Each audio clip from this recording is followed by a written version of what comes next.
Well, good morning. Good morning. How are you doing? Great. Fantastic. You don't look angry at all. Thank you. Neither do you. Even But though you did wear your red shirt.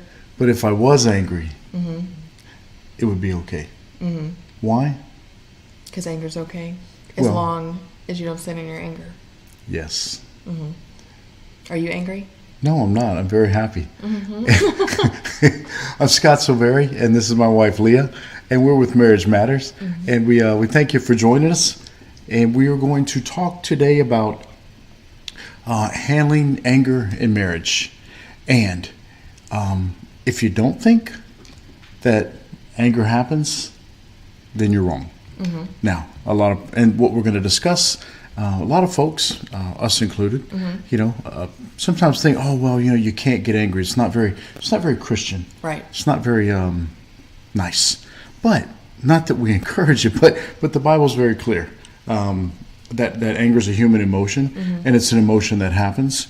And so we'll talk about that in Ephesians in a little bit. But man, I tell you, I was up early this morning, and I really did. I just was praying over this message, and God was so clear that that it's just so vital that it's misunderstood, because marriage is a feeding ground for anger. Mm-hmm. And you would think to the contrary, but when we start looking at all the hot buttons Right. and the potential for conflict and misunderstanding, I mean, anger is just right there, right around the bend. Right.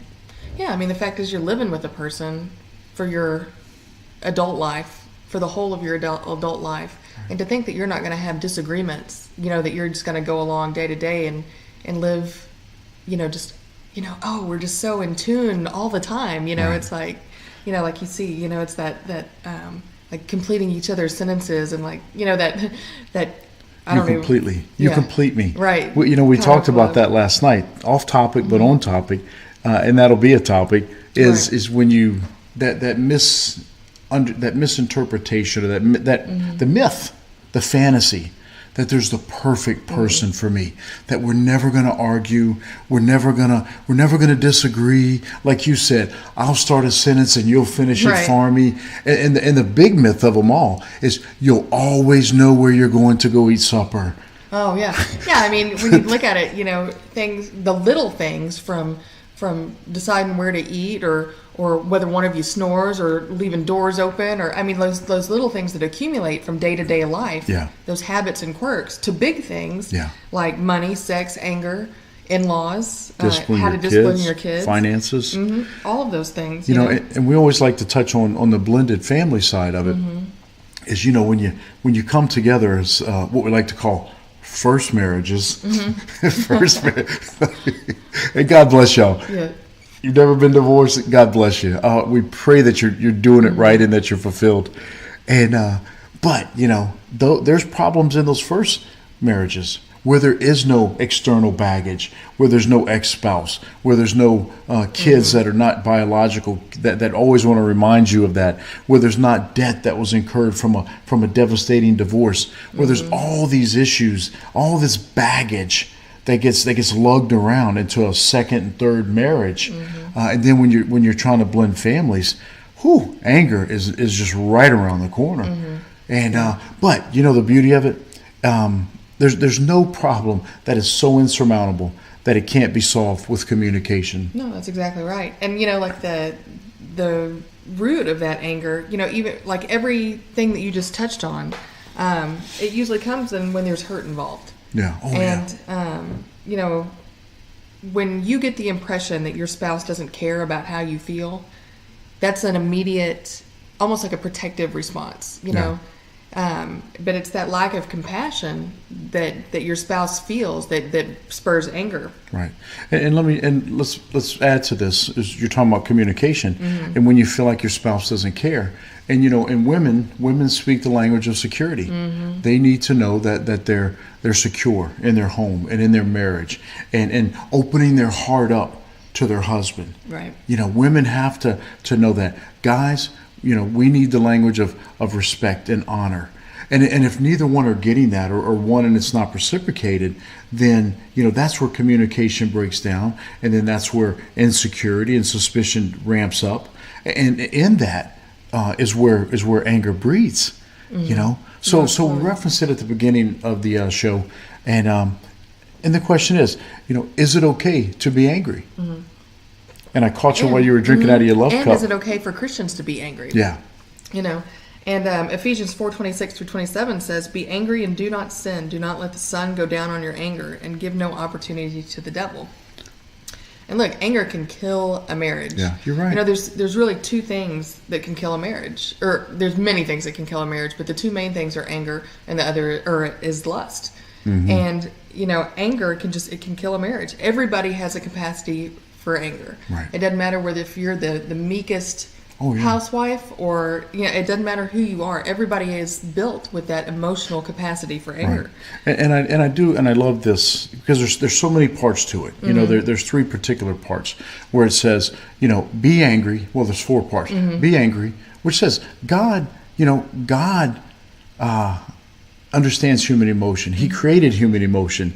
So to expect us not to express human emotion would not be a very good father. Right? So there is that allowance that just like jealousy, there's healthy jealousy when it's in a protective nature, right? There's unhealthy jealousy when it's some cuckoo head scratching a key down your car. Right. So there's a healthy anger. And there's plenty of times God was angry. Yes. you know? And it says, but very clear, let's not make anything, and do not sin. Anger's not a sin. Right. It's when you sin in your anger is the problem. So that's the second part. And it says, do not let the sun go down on your anger. Like Leah just said, he gives you a time to stew, to marinate, Right. to vent. Sometimes that anger opens up those lines of communication. Just like the EK, where you pop the chest. A little joke can get things going, but there's a time limit on it. Why? Because when you go to bed and your body starts to rest and you start to relax and your mind starts to loosen those inhibitions, and that anger can fester and fester. How many nights have you laid there angry and you're gritting your teeth and you're grinding and you're moving and I can't say that we've never gone to bed angry, because we have, but we've had to resolve it. But like her love language is touch. And if I want to get to her in a nonverbal way, it's to withdraw touch. And when we sleep, when we're sleeping, like most couples, maybe it's a toe, maybe it's a foot to the back of the calf, or a hand or something like that. But when I'm angry, I shut down. I don't communicate, but I withdraw that physical touch. And so, but because she has that innate desire, she'll scoot over. And so I got two choices. It's either resolve it or it's fall off the edge of the bed. Right. Right. And that's where, you've got to resolve it before you go to bed. And it says, give no opportunity for the devil. Right. And look, that's exactly right. Because when you sleep, like those nights when you're just laying in bed and you're thinking, that is prime opportunity for the devil to sneak in. That's, he loves that, to have that kind of crack in your armor where he can seep in and then you start thinking about other things. Well, he doesn't do this or she doesn't do that or and it just manifests and manifests. And by the time you wake up in the morning. And pride is such a big part of unresolved anger. Right. And I think I think first off, like you said, it's the misunderstanding. It's not knowing that it is okay to be angry. It's like, how many people? Well, that's not very Christian of you. You're getting angry. It's like, well, you keep saying that, and I'm going to get real angry. But again, Ephesians makes it very clear. Be angry and do not sin. Now, I think Charmaine had shared that with us a while back. Anger is not sin as long as you don't sin in your anger. So. But again, that pride keeps, when you get hurt, your pride is wounded, and then that shuts down communication. I know it does for me. Yeah. And, anger is tied to feeling threatened. Guilt can cause a lot of anger. Like if you're in a marriage where, you don't understand why your spouse or you seem to be angry all the time. Guilt causes a lot of anger. Yeah. When biblical laws are violated, that you're violating biblical law, And the lack of control over that situation causes a lot of unreasonable anger toward your spouse. And look, Yeah. your spouse is going to get the brunt of your anger because that's who you live with, that's who you're closest to, that's who you know how to hurt the most. Right. And when you're angry, that's the I guess that's what you're looking for, is that lashing out, you know. Yeah. Well, you know, it's speaking of angry. Last year we were going to a Christian counselor, and he had asked, you know, he's like, he said, you know, Scott, we can skip. He said, how do you process your anger? And like I was like angry because he even asked about it, you know. And when I get angry, it's not like I'm gonna, you know. But I was like wounded because he asked, and I'm like, I don't get angry. Right. And I mean, I'm like, whew, I shut it off quick. And then I started thinking about it, you know, and I'm like, you know, I do get angry. I just don't know how to process that anger. Right. And my way of processing is to shut down, is to not talk. And I always said, you know, I said, look, Leah does the best thing. She knows how to handle it, or handle me. She just leaves me alone. She doesn't press. But that's a cooling off period. It doesn't mean she doesn't re-engage, you know. But the more I thought about it, and, you know, we talk about, you know, the generational curses and the lineage and legacy, and the reason I'm silent in my anger, right. And I don't know how to didn't know how to process it, was because in my family I grew up and nobody got to talk. My dad would not allow anybody to talk about anything, Right. Especially emotions. You know, you didn't dare say anything about emotion, so I didn't know how to share that. But then who catches the brunt? Right. You do. No, I mean I think that was a big part of one of the things that we were able to resolve in counseling, was how to deal with anger and how to deal with hurt and things like that. Because, you know, you shut down when you're angry, and I just suppress. Grab knives. You know, like I suppress anger for years and years and years. Right. You know, and eventually it's gonna bubble and blow out. But like I never felt like I had a safe place to release my anger, you know. Oh, that's a good point. And so, no, you're right.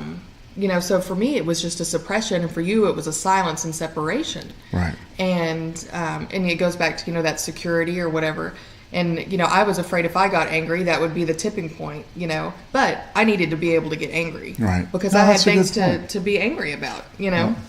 No, you're right. And, You know, and I always was just, you know, when I got, and again, you know, it's funny. I mean, when I say angry, you know, I'm like, I think, you know, smashing stuff and rah, screaming, but you know, both of us are very silent in our anger, because I think with anger, it's hurt, you know, and it's a wounded spirit, and you know, like you know, you just kind of like a dog that goes back in a corner and starts licking his wounds, and I guess after a while, it'll have enough. Hey, Annette. And so you know, it's so important to, number one, understand that it is okay to be angry. Now, it's not okay to sin. Now, the other side of the coin, now that we know it's okay to get angry, and everybody's going to run off angry this morning, Right. is that you know, there comes you have to have a way to process it. You have to have a way to resolve it. And you know, and it's a great point that you made, because you know, my anger would you know, through hurt or disappointment, it was very temporary. Right. You know, I get over it. And yours, like you said, it's a giant bag Right. of just suppression Right. that you carried around for a lifetime. It was that, and like you said, you know, before, like the anger goes away, but the hurt is still there. Yeah, You know, that's right. the hurt stays with you. And you know, and that was like and like we talked about earlier, you know, your spouse knows how to hurt you more than anyone.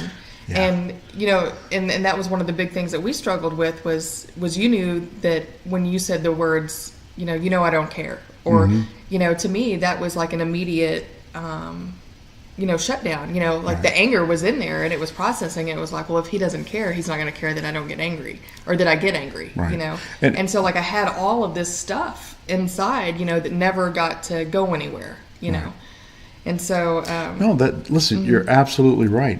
And you know, and that is a way. It's a way of dominance. It's a way of, you know, controlling your spouse. Is you know, it's so important that if you're the offending spouse, right, that you give your spouse the freedom to complain. Like Leah said, you know, you didn't express your anger because you didn't feel like it was safe. You felt like, well, he's just going to walk out, right? Or like like I used to say, listen, I don't care. You know, I don't care. And and to be so flippant about it, it really is. There's no landing pad for you to complain or me to complain or whatever the case would be, But that is so important, the offending spouse, you really do. You have to allow your spouse who's been hurt a safe place to land, a place to complain, and that's a way of processing that anger. Right. It's one way of processing. Right. And complaining is different than criticizing. They're the same thing.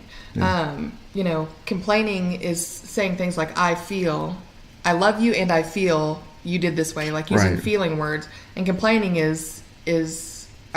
criticizing is, you never do this or you always do this or, listing like the itemized things that you find offensive about your spouse. Right. But so complaining and criticizing are different. And if you're the spouse that's offended, that did the offending, and your wife or husband is complaining to you, if your immediate response is defensiveness, then they're probably right? Because defensiveness is usually how we act when somebody is. Man, this is a good point. I want to read what Wendy said, and I want to say hey to Charmaine. It said, "I'm blaming you." They said I can be angry. I overthink my anger and try to resolve it on my own because I'm used to doing that. Now I open up and I say I feel or it hurts me when. Mm-hmm. That's exactly what you were just saying. Yeah. I mean, that is so spot on, and it is. I mean, it's just Charmaine? It is. There's so much complexity when human emotions involved. Yeah. And of course, human emotions evolve 24 hours a day. But when anger is interjected, like you said, there's so much hurt. And there's so much opportunity to resolve it immediately, which I believe in Ephesians is they're saying, don't go to bed angry. And if you get angry at 6 o'clock in the morning, it doesn't mean you got 18 hours to stew. It's just like, hey, there comes a time, let's get over this, And that's exactly the next thing. It says, don't force someone that you're angry with to languish and worry without a resolution.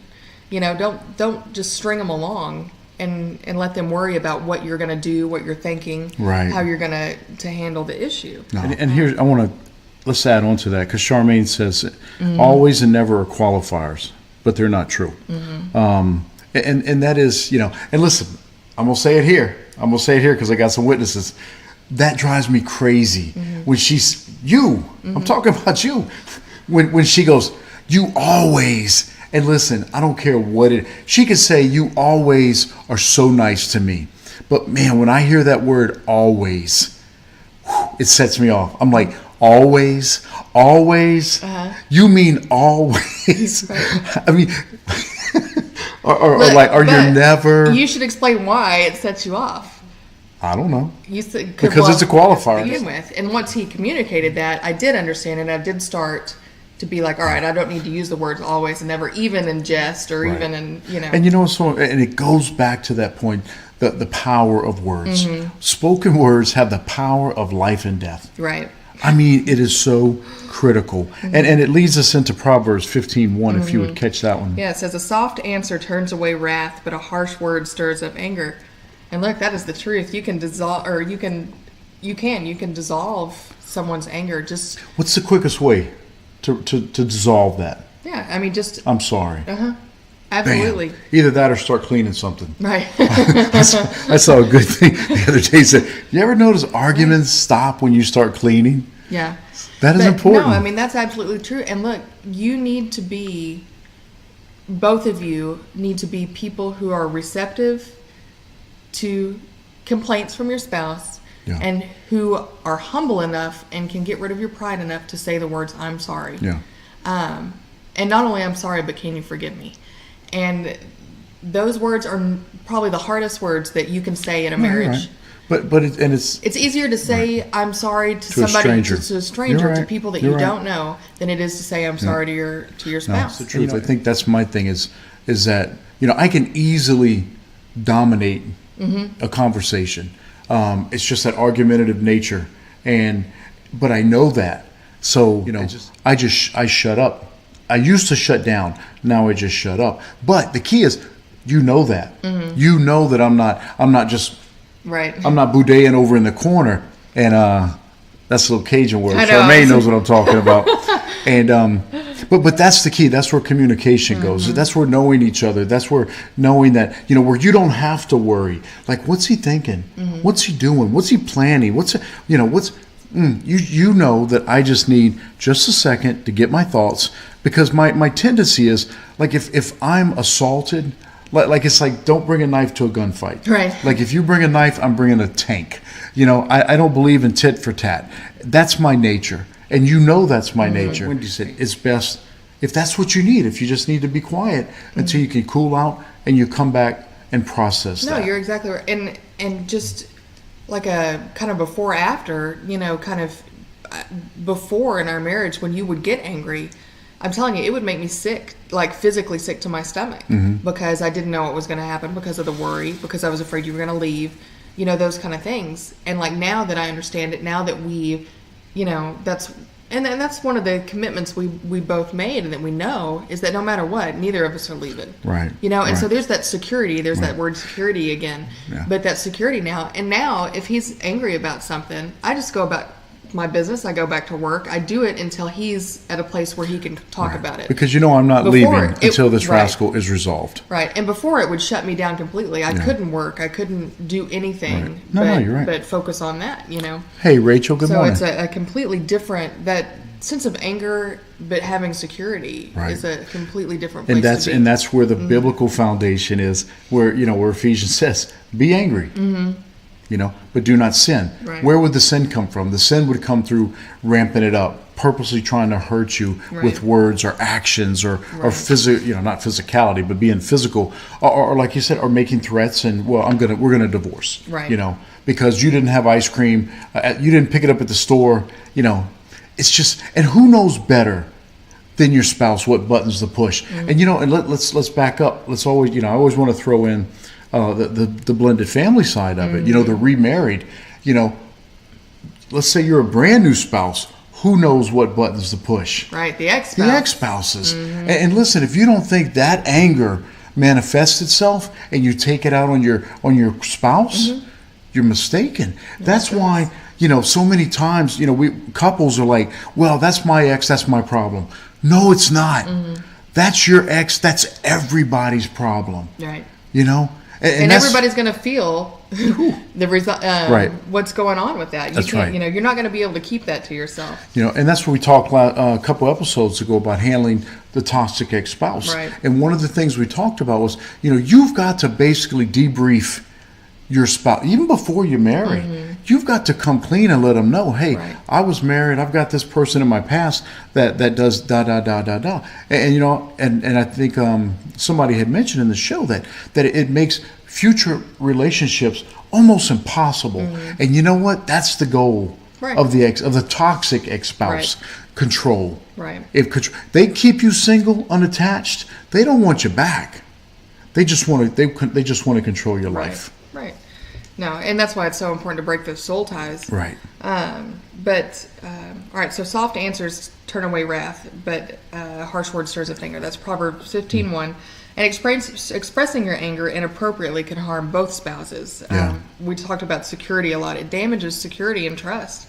It damages self-esteem. It makes one fearful and self-giving. Increases the fear of continuing to be emotionally hurt, results in one spouse being distant, and can cause depression and anxiety, and it wounds the sense of being that special gift that God gave. We're talking about spouses, but listen, this applies to your kids. I mean, listen, a harsh word, my gosh, it does. It never, ever goes away. Right. And it's funny because, I guess not funny, but when you were reading, about damaging self-esteem, and, example I've shared before was, I was, and I'm gonna date myself, but I love Steve Austin's $6 Million Man. Oh, I used to watch it, man. I love that show. And I got a red jumpsuit, whatever you call it, tracksuit. It's a tracksuit, red with the 3 white stripes. Man, I look like Steve Austin. When you hit 65, I'm gonna get you another one. Oh, I can't wait. So anyway, I had that reds. I wore that suit everywhere. Every day, man. I loved it. And one day I'm out on the street, probably a gravel street at the time. We lived out in a cane field on the bayou. And I was playing with the kids, right? Some guys in the neighborhood. And I guess my dad was calling me. And I guess, I wasn't paying attention. And all I heard was, "Hey, idiot, in that red suit." And let me tell you what, I mean, that was probably 43 years ago. And I still hear that. And you know what I did? I took that tracksuit over the next couple of days and I threw it in the garbage. Now, we didn't have anything. So I know it cost them money to buy it. Probably money they didn't have, but those words stung so bad that it still hurts today. Right. So I just want to throw that in there. We're talking about spouses, and we're not going to sidetrack, but it does. But when you're angry at your spouse, let me tell you, the kids feel it. The kids sense something's going on. And again, if you're in a blended family situation and those kids have survived a divorce, or let's say they're still trying to survive, the aftermath, and they start hearing, "Hey, Jody, how's it going?" And they start hearing angry speech and words and actions. Man, that's like what we call, scraping the scars. Right. Those kids start reliving that stuff. Right. And if you don't think, just like what I was talking about earlier, about how I felt, with being physically sick and shut down and unable to even, just that constant worry. If your spouse is feeling that, your kids are feeling that too. Because they do understand that. No, you're right. But, it's funny, like the hurtful words that our parents say to us when we're children, it's funny how they manifest themselves when we're adults. Right. And we hear our parents come out of our mouth. No, you're right. The same words that our parents use. But, going back to the expressing anger inappropriately, it can also, like when you let anger manifest over time, if you don't resolve it, it increases sexual temptation or causes sexual withdrawal. Oh, that's and good. It can I mean, not good, but it's a good point. And it can contribute to addictive behaviors. Yeah. No. I mean, that's so key. I mean, we're talking about the complexity and and it is. That is a powerful human emotion. Right. And but you're right. I didn't think about it. The sexual temptation and the sexual withdrawal. And why does it do that? The sexual withdrawal because intimacy is out the window. And then the temptation, because listen, just like in the Garden of Eden, it says, when Satan, when Eve bit into the forbidden fruit, she tasted the fruit and Adam was there. And I love, not that I love what happened, but I love the fact that everybody wants to throw Eve under the bus, but God's very close. Adam was right there. Right. But why was Satan able to wedge in? Because there was that slight gap of attention. And I don't know if it was caused over anger. Maybe Adam wanted to ride that tiger naked. I don't know. Or a lion, because that's what I want to do. Right. I want to ride the lion, Everybody man. knows you want to ride the lion Ride naked. the lion. Look, if anybody's got a lion that I could ride, I will wear some clothes.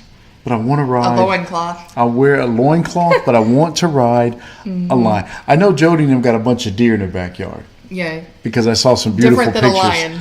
Well, and we could tell people. Oh my goodness. Oh my gosh, Charmaine said that's why you argue naked. It resolves arguments quickly. So between Charmaine's advice and Wendy's advice, that pizza makes everything better. Pizza says I'm sorry. Naked pizza night. Naked pizza night will solve the world's problems. Now that we know how they do it in the Stein house. So, yeah, okay. All right, so Psalms 37:8, just like what we were talking about with the sexual temptation or sexual withdrawal, or in addictive behavior, Psalm 37:8 says, "Cease anger, for it can cause bodily harm." And it's just like we were talking about, maybe physically ill. Yeah, you're right. I would throw up every time that you had that anger, and anger in marriage and marital discord. The Bible says it can cause bodily harm. It can increase symptoms of depression tenfold.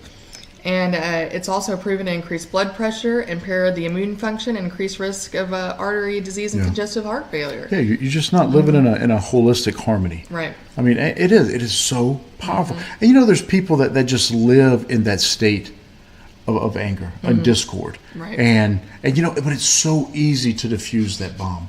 It's just and I'm sorry. No, it's powerful. That's it's so. I see you laughing at something. I was trying to. Jody says that she has a swan too, but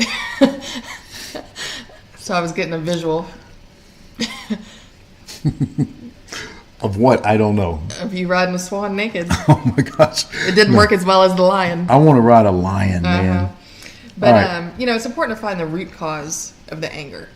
And, That's a good point.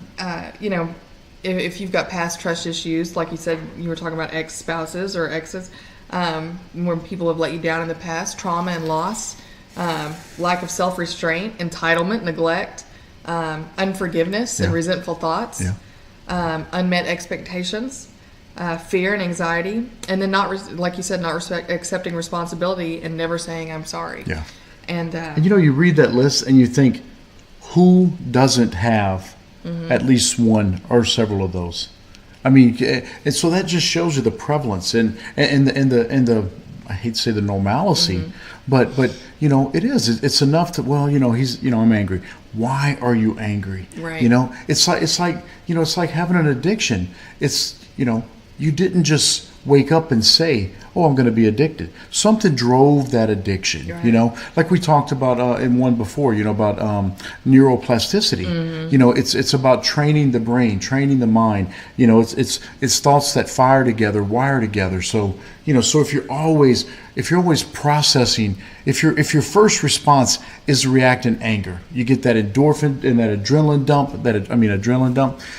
If that's your first response, then your mind starts to rewire with that instead of that sympathetic response, right. It becomes a very angry response. Charmaine says anger is a secondary emotion, so there's something else at work when we're angry. And let's get into the root of it. That's very true. And just to the words "I'm sorry," I like to call it PC because that was our pre-counseling days. Look, counseling is an amazing tool because in those days before we understood each other and understood how to resolve conflict and anger and things, I apologized for everything and Scott apologized for nothing, and just about. I agree. And I won't apologize for that. And so we were on two totally ends of the spectrum of always saying I'm sorry even when sorry wasn't right. Even when I was right. But it's a learned behavior because I became conditioned that, well, you know what, if I just hold out long enough, if I hold on to the last knot on that rope, even if it's by two fingers, if I can just hold on, you're going to say I'm sorry. Right. And right. Bam. In my mind, and I think most guys' minds, when you hear those words, I'm sorry, it means everything's okay. But it doesn't mean everything okay. Right. It's okay for the, like you said, the offender, right? It's always the aggrieved that winds up having to apologize. Right. So you're exactly right. Being on two different ends of the spectrum. And so, I get the satisfaction of a victory. Right. And I don't have to listen to it anymore. And you're still sitting over there wounded and right. For me, it was we got things back to normal. We could at least live. Yeah. Without that feeling, but the hurt was still there. Yeah. But a lot of that, that was part of my prayer when I was praying. It'd be like, if you would just say the words, "I'm sorry," Yeah. it would have healed so much. Right. Just and to add this on, is saying I'm sorry is one thing, but being repentant and changing your behavior right. is the key to being sorrowful and remorseful. Okay, and this is what Wendy was talking about. This is what we've talked about recently from James. Yeah, know this, my beloved brothers. Let every person be quick to hear, slow to speak, slow to anger. For the anger of man does not produce the righteousness of God. And that's James 1:19 through 20. And that, we talk about love being a choice, So, I fell out of love. No, you didn't. Right. You chose to leave love. Like I said before, saying I'm going to divorce because we fell out of love is like saying my car ran out of gas and I'm going to sell it. Listen, refill the tank. And just like this, in James, where you can choose to be quiet. I don't care how angry you are, you can choose to be slow to speak, slow to anger. And if you let it process for a bit, listen, there's been times where we've argued, and if you would have asked me 2 minutes into the argument, well, we like to call it intense fellowship. Right. We don't argue. We have intense fellowship. But if you had asked, what are we arguing about? I couldn't tell you. I couldn't tell you. But it's like Charmaine said, it's a secondary reaction, or emotion, or response. There was something bigger that was just arguing is like drinking alcohol or watching pornography or gambling or in an addiction. It's a medication, because all you're doing is the root cause is here, and this is just surface stuff. This causes the anger, and then but it doesn't resolve the root. And that is so important. Now, there are some tips with dealing with anger. Yes, and our advice almost every show that we give is to pray with your spouse. I know. Look, praying with your spouse will change your marriage like you won't believe. It'll give you an intimacy that you've never experienced. Yeah. And just be able to confess your inability to communicate without feeling emotional about a topic. A lot of times that's easier to do in prayer than it is just in a conversation. So bring God into the conversation. Yeah. Listen, there's no quicker way to get over being angry than when God gets involved. Right. And I mean, because immediately, I believe the Holy Spirit comes upon you and shows you the error of your ways, and sometimes the stupidity of your argument. Right. But I'm gonna tell you a lot of times I think for guys is we get that anger and it's just hard to let go of, and because there's pride and there's ego, and you're right. If when you lock into a spiritual communication other than an argumentative carnal communication, that diffuses it. And it also, it gives guys an outlet for their anger, and it's usually the conviction by the Holy Spirit that puts an end to that adversarial nature. But it is so important, and not even praying when you're angry, but it's just a daily practice of praying with your spouse. I'll tell you, we started a couple years ago, and it changed the way we communicate with each other. I know it changed the way I talk to you. Absolutely. Because, and not that it was like a bad way of talking to her, but I was never vulnerable. I was never completely transparent in that, and it does, because guys, because of pride and ego and needing respect and honor, we're afraid of saying something and being wrong or sounding stupid. But when you pray with your wife and you realize how vulnerable you are, you stop worrying about sounding right and sounding whatever. You start to sound real. Exactly right. And that is so important. And I want to throw Laura says, when I get too quiet during a disagreement, James gets worried. And I grew up with Laura, and I can attest. If she's quiet, you got a good reason to be scared when she gets quiet. Yeah, I like what Charmaine said too. She said sometimes we don't need others to be sorry as much as we need them to be different. Yeah, that's the truth. And that's absolutely right. But you're right. Saying I'm sorry doesn't matter if your behavior stays the same. Yeah. You truly have to be repentant and change. Yeah. But no, you're right. So if you're in the heat of battle, tip number 2, if you're in the heat of battle and you feel allowed hurtful words to fly, you need to stop and apologize. A quick "I'm sorry, I didn't mean to say that," and then just go about your fight. But let your spouse know you didn't mean the words and the. Another we talk about the heat of battle. It's you're thinking about the moment. You're not even communicating. You were waiting for them to stop talking, so you could say what you got to say. Yeah. That healthy communication model is not being practiced at that time. It is just, I am waiting for you to stop so I can blast you with what I got. And then, of course, the other side's waiting to blast. But you don't think about what's the end game here? Right. What's the purpose? Is it to chalk up a victory? Is it to get to go to the restaurant that you want to get to? Is it to get yourself out of a fix? If a lot of times there is no end game, it's just it's an immediate, it's a raw, it's a responsive reaction that's set in anger, and it sets off the heat of battle. There's no end game and there's no winner. There is no winner. People have these arguments and these battles with the attitude that I'm going to win. Just like they do in divorce. I'm going to win the divorce. There's no winner. No, there's not. In those situations. No. Let me read this. Wendy says, when I bring God into the conversation, it gives an intimacy of talking from the soul, and he gets that. There's a security brought to the surface. No one's leaving. We're growing and learning as a couple. Yeah. And that's the key. I mean, and look, she touches on the topics, where women's from a position of security, Right. and that creates intimacy, and that is so important. And it does. It's like, when you're engaged in that heat of battle, and just like when you're wrestling or fighting or whatever, if it's a street fight, there's no rules. Oh, I thought you meant like our kind of No, wrestling. not in bed. I'm not talking about that. When you're in a street fight, and I know you've been in a lot of street fights, Right. There's no rules. But go into a ring where now there's a referee, right? And it changes everything, right? When you introduce God into your argument, like Wendy said, when you bring God into this, now there's a referee.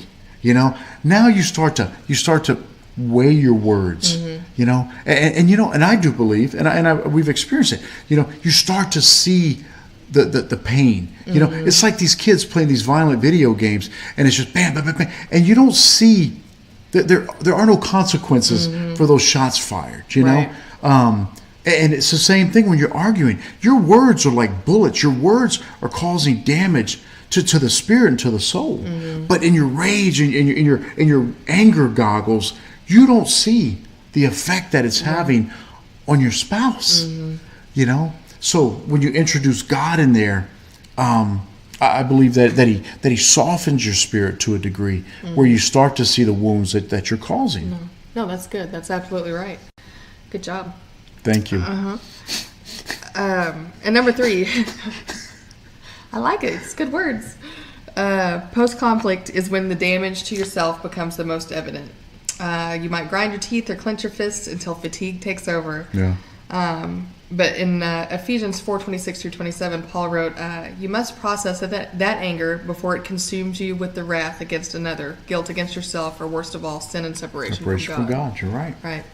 No, listen, you're not going to not be angry. Right. And that's probably one of the big things, that people struggle with is, you get angry and then you wonder, well, I shouldn't be getting angry, or why do I get angry? And that causes frustration. But I think that when you understand that there's a biblical foundation and a permission base that says, be angry. Do not sin. Right. That's the key, right? It's okay. I think it gives us an excuse and okay. It's okay to be angry. Now, let's talk about how you're going to be angry. You can be angry, but you're not going to sin. And like I said, Charmaine had shared this years ago. Anger is not sin as long as you don't sin in your anger. That's so profound. It is. And it's so simple, and because sin, is what causes that separation from God. And then as soon as you have that separation from God, man, the devil's right there. Yeah, you're right. And in marriage, that can be devastating. It can, because kill it can kill it. It can end in divorce. It can destroy your entire family. Yeah, big time. So and listen, I was a cop almost 26 years. I've seen what anger does. Right. I've seen it, and it's unfortunate, but a lot of it comes back to not understanding the root cause, which causes confusion and tension and more anger, and then not understanding the effects of what your anger is having, not just on your spouse, but like you said, your kids and on you. Yep. It is not good to be angry. No, you're right. Even at yourself. Yeah. Now, let's talk about once that anger is resolved. Once anger is resolved, it should be forgotten. That is a big one. That is a big one with women. Like when I know. Have I ever done that? Yes. Have I ever done that? Yes. Maybe I have. Anyway. I'm joking. You don't. I was going to say, I don't think I do. But, to have your next fight or the fight 10 years from now and to bring up an issue that was resolved and forgiven, from the past. Don't bring past issues into future intense fellowships, because that is not forgiveness. Right. If you are still talking about that issue, you have not forgiven. And you know what it tells your spouse is that, listen, I'm not saying anything else because you said it was over. You said you forgave me. Obviously, you hadn't. If you're still dragging things up, throwing, lobbing hand grenades from weeks ago, months ago, years ago, that's telling your spouse, right? Right. You've not, just what you said, you've not forgiven me. And you're processing. Guys are processing that like, oh, by me continuing talking, processing, all I'm doing is giving you more ammunition Right. to throw at me, be it at a family gathering or a public function or in a private fight 2, 10, 20 years from now. Right. So guess what? I'm just going to shut up. Bam. And then you're back where you started. So that is such a great thing. And plus, who wants to carry that baggage around? Right. Oh, man, it's it's crazy. Hey, Marlon Silveri, how's it going? So that is so vital. And listen, and if you tell your spouse, listen, I forgive you, the worst thing you can do is what you said, is to rehash it, because, then what is that? Yeah. No, you're absolutely right. What are you laughing at? I was reading Charmaine. She said her husband is very good about the past being the past. He lets all that go. When I grow up, I'm going to be like him. Listen, and I'm gonna give. I played high school. I played quarterback in junior high, so I always got to bring up an example because I Right. know y'all enjoy those stories, right? And then I want you to read Lauren's thing. But they talk about a quarterback having the worst memory in the world. When they go out and they throw an interception, the worst thing they can do is come back to the huddle and just doggone it, blah blah blah blah, and go to the sideline and talk. They've got to forgive. They got to forget it. The next play is the most important thing that they can do, right? So, and it's the same thing in a marriage argument. When it's resolved, right? You may have thrown an interception. It may have cost you some points, but it's done. Don't go back and revisit it. No, you're right. You're right. And Laura says, after 26 years of marriage, submission, faith, and trust has gotten us through through many conflicts. We both had failed first marriages. Yeah, and that's the beauty of God's mercy and His grace and His willingness to give us a second chance. We both come from divorce, and we spent years of thinking we were broken and we weren't good enough or we were undeserving. And thank God, it's funny when we're praying. It's like, oh God, oh you. It's like I'm talking to you, God. Right. But it's amazing, and No, you're right. look at 26 years, and I've known them both for so long, and they're wonderful people, as are her parents, Hey Tina, how you doing? So just to recap really quick, and it is so vital that we do understand. And the thing is, Oh, I love that. it's not just for us to understand, but we've got to talk to our spouse. And ladies, you're like, oh, well, I can't talk to my husband. He doesn't listen. Let me tell you, when we went back to a man's needs in marriage, one of the things was fun and friendship, okay? And I'm not talking necessarily like frolicking out in a field of daisies, but I don't care if it's fishing, if it's hunting, if it's biking, if it's eating pizza. That's the time to talk to your husband. Right. That preemptive strike that we used to call it, go ahead and have that conversation at some point. Talk about talking. Hey, look, when we get angry, it's going to be okay, right? But we need to have ground rules. We need to know that where we stand. Don't just throw them on. Don't throw it on him in the middle of the night. Or when you're fighting. Right. Right. Don't try to establish ground rules. All right. I know you want to read something that Charmaine added. I do, because this is really good. She says, fighting fair means you stay away from what you know is a hot button of your spouse's. Part of being a couple is covering the weaknesses of your partner. Ooh. Love covers. That is great. It's beautiful. No, you're exactly right. Hey, Shannon, how are you? Good morning. No, that is so important. It's funny that we can be so intimate, us and married couples, that you can be so intimate, but you're so willing and ready and able to just pull it back and rack it and just and get after it. It does. It wounds. I don't know. It is. It's such an important topic.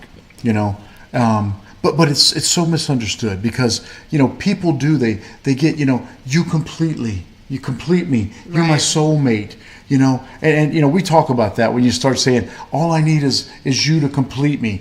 Well, then we start talking about idolatry, and we start talking where God says there'll be no other gods, and we're talking a lowercase g. But that person, we go back to Genesis 2:24 about, a man will leave his mother and father and shall cleave to his wife, and the two shall become one. That is an intimate meshing. Mm-hmm. I mean, it is a spiritual, emotional, physical, sexual, everything meshing.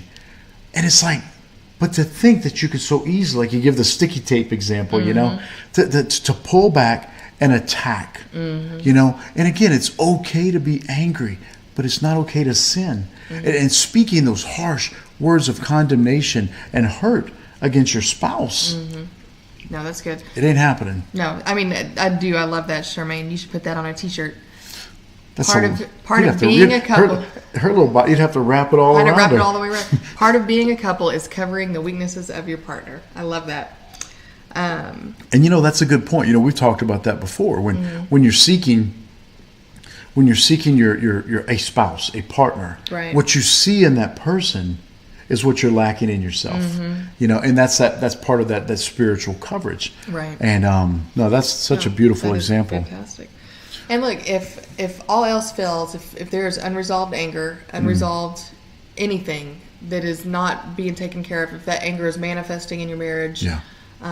If Satan has driven that wedge in, go to counseling. Counseling is not a sign of weakness. No, it's not. It's a sign of strength. So humble yourself, get rid of the pride, and do it. I mean, it can help. It's just unbelievable the things that it can help with. Yeah. To strengthen your marriage. No, that's a good point. I mean, because look, there's nothing worse than being locked into a situation and not knowing how to get out. Right. And look, even I think the most angry people, there's times of lucidness, there's times of resentment, there's times of remorse, and I think we showed some of the other causes that causes the anger to build because they don't know how to get out Right. of that cycle, and sometimes as a couple you can't get out when it becomes a daily habit. It's all you know is all you know, right? And if all you know is being angry and hurting and then suppressing, look, we could have stayed in that cycle for a little bit, where I would just be silent and she would suppress, she would carry the guilt, and to the point where you couldn't take it. And even though you were right, 42% of the time, you would say I'm sorry, just to get us back to normal. But normal wasn't healthy. Right. Normal was just a daily way of living. Right. And it's amazing,